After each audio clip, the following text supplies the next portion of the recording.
এখন I love Mohammad লিখছে আর লাফালাফি করছে।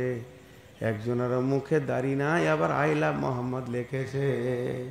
এখন যদি উমার থাকতো, মুদি আছে বলি, এই গদি যদি উমার থাকতো সব কটাকে পিটিয়ে লাল করে দিত, সব কটাকে পিটিয়ে লাল করে দিত। জি, একটা জায়গায় 24 পরগনায় বিরেলিদের জালসা হচ্ছে, একটা করে জালসায় বক্তা উঠছে আর মাঝে একটা করে কাওয়ালি হচ্ছে। কাওয়ালি বুঝেন তো, ঢোল তাবলা নিয়ে যেই, ওদের তো তাবলা বাজানো জায়েজ আছে, ধরেন ওই কি বলে মহরমে ঢোল বাজানো অভ্যাস আছে, ডুবুন টুবুন করে বাজাইছে।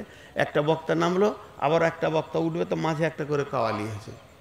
এ বক্তা বসে আছে আর পাশে কাওয়ালি চলছে। जिसके दिल में जिसके दिल में जिसके दिल में जिसके दिल में मोहब्बत रसूल नहीं, वो मोमिन नहीं, मोमिन नहीं, मोमिन नहीं। কাওয়ালি, যার দিলে রসুলের মোহব্বত নাই ওই লোকটা মুমিন নয়। ঠিক না ভুল? ঠিক না ভুল? কথাটা ঠিক, ঢোল বাজিয়ে বলছে কিন্তু কথাটা ঠিক।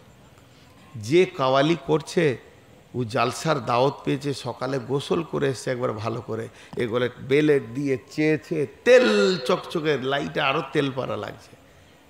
মোহব্বতের রসুল লেহি ও মুমিনি। এবার বক্তার কল যেটা জ্বলছে, বক্তাটা কে ছিল বলবো না, কিন্তু দাড়ি চাঁচা রসুলের মহব্বতের কথা বলছি রে। এবার সভাপতি বলল আপনাদের কাছে এখন অমুক বক্তা এলো, তো বক্তা উঠে প্রথমে বলবো আসসালামু আলাইকুম নাহমাদুহু ওয়া নাস্তাঈনুহু, সবাই জানে। ও প্রথমেই বলছে বক্তাও আবার কয়ালি করবে নাকি রে? বলে আমার কয়ালি শুনতে হবে। জিসকে দিল মে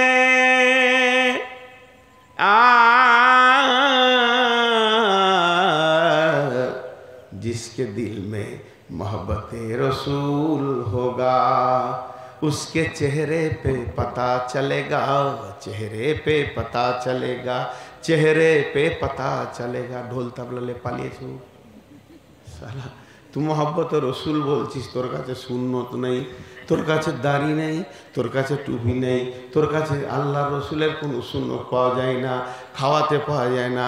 বাম হাতে গ্লাস ধরে কতকত কতকত কতকত করবে, ও করে দিলি, 3 শ্বাসের কোনো ব্যাপার নাই, বিসমিল্লাহ নাই, আলহামদুলিল্লাহ নাই। এক গ্লাস পানিতে 6টা সুন্নত আছে। প্রথম নম্বরে ডান হাতে পান করা 1 নম্বর, 2 নম্বর হচ্ছে বসে পান করা, 3 নম্বর হচ্ছে দেখে পান করা, 4 নম্বর হচ্ছে 3 শ্বাসে পান করা, 5 নম্বর হচ্ছে বিসমিল্লাহ বলে পান করা, 6 নম্বর হচ্ছে আলহামদুলিল্লাহ বলে শেষ করা। 1 গ্লাস পানিতে 6 বার রসুলকে পাওয়া যাবে, 1 গ্লাস পানিতে 6 বার রসুলকে পাওয়া যাবে। তুমি যদি রসুলের উম্মত হয়ে থাকো, তোমার ভাতে শোয়াতে উঠাতে বসাতে পেশাব পায়খানা গোসলে সব গায়ে পান করাতে, চা পান করো দুধ পান করো, যা করবে তুমি রসুলকে পেয়ে যাবে।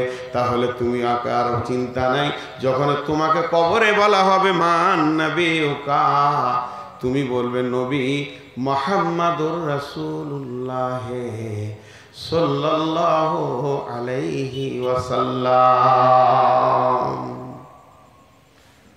ভাই, যতটি লোক